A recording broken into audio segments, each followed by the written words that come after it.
On Sunday, April 9th, 1961, New York City cops ran amok in Washington Square Park, beating and arresting a few hundred young people who were peacefully protesting a ban on folk music in the park. The New York Daily Mirror, a conservative tabloid, ran the giant, ludicrously misleading front page headline, 3,000 Beatniks riot in village. Among the protesters hauled off that afternoon was this man, the Greenwich Village figure H.L. Doc Humes, identified in the Mirror as a scofflaw and the mob leader. What Humes was a gregarious polymath, novelist, inventor, and raconteur.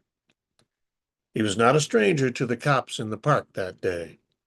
Just a few months earlier, he'd had a very public spat with Police Commissioner Stephen Kennedy. It began in October 1960, when cops shut down a performance by this man, Lord Buckley, at the Jazz Gallery in the East Village.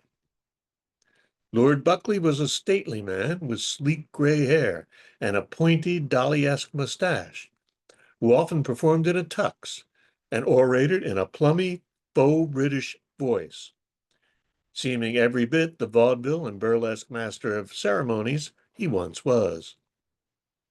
But what came out of his mouth was pure hepcat jive. He'd learned from the jazz musicians and pot smokers with whom he had associated since the 1930s. In the 1950s, he had started to recast biblical stories, historical texts like the Gettysburg Address, and Shakespeare into proto-rap. Hipsters, flipsters, and finger-poppin' daddies, knock me your lobes. I came here to lay Caesar out, not to hip you to him. It sounds like novelty shtick today, but in Eisenhower's America, there was something inherently subversive about a man who looked like the maitre d' at a fancy restaurant, jibing like a jazz bow. His Royal Highness had a lot of fans and friends in downtown Manhattan, where he performed and hung out whenever he was in town. The cops had halted Buckley's gig because of a problem with his cabaret card. He had failed to report a pot bust that went back to the 1940s. Without the card, he couldn't perform in New York City, including a scheduled appearance on his old friend Ed Sullivan's show. Despondent, Buckley called his friend Doc Humes. Among many other accomplishments, Humes had been a co-founder of the Paris Review. He now talked his Paris Review friend, George Plimpton, into letting Buckley give a little performance at a party in his Upper East Side apartment. Humes's idea was that Plimpton's influential crowd might help get Buckley's card reinstated. With David Amram at the piano, Buckley went into a shtick. The response was cool. Plimpton's literary swells had come to sip cocktails and talk about themselves, not listen to villagey jazzbo jive. Buckley, the old vaudevillian, worked hard to win them over, pulling out bit after bit, overstaying his unwelcome. As the crowd grew increasingly bored and angry, Norman Mailer started heckling. Amram remembers that Buckley finally gave up, then came over to the piano and whispered in my ear, "Let's split and get out of here, man." It turned out to be Buckley's farewell performance. He died of a stroke shortly afterwards at the age of 54. The village gate hosted the memorial service, at which Ornette Coleman and Dizzy Gillespie played for a large crowd of Buckley's friends and admirers. Humes, Mailer, Amram, and others then started a public campaign to end the cabaret card system.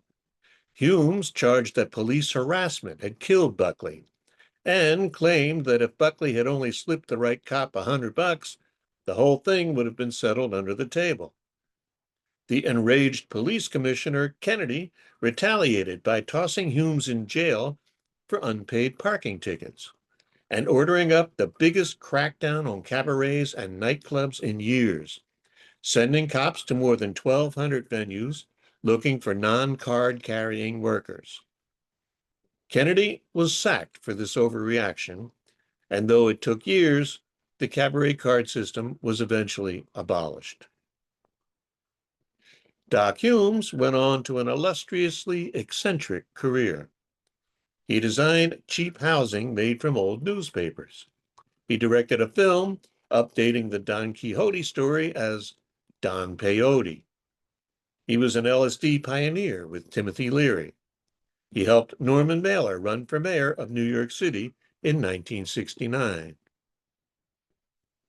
From the 1970s on, he appeared to be in a long decline, a paranoid drug casualty who believed that UFOs, the CIA, and the Pope in Rome were out to get him. After he died in 1992, it turned out that the US government had been spying on him for years, proving the old saw that just because you're paranoid doesn't mean they're not out to get you.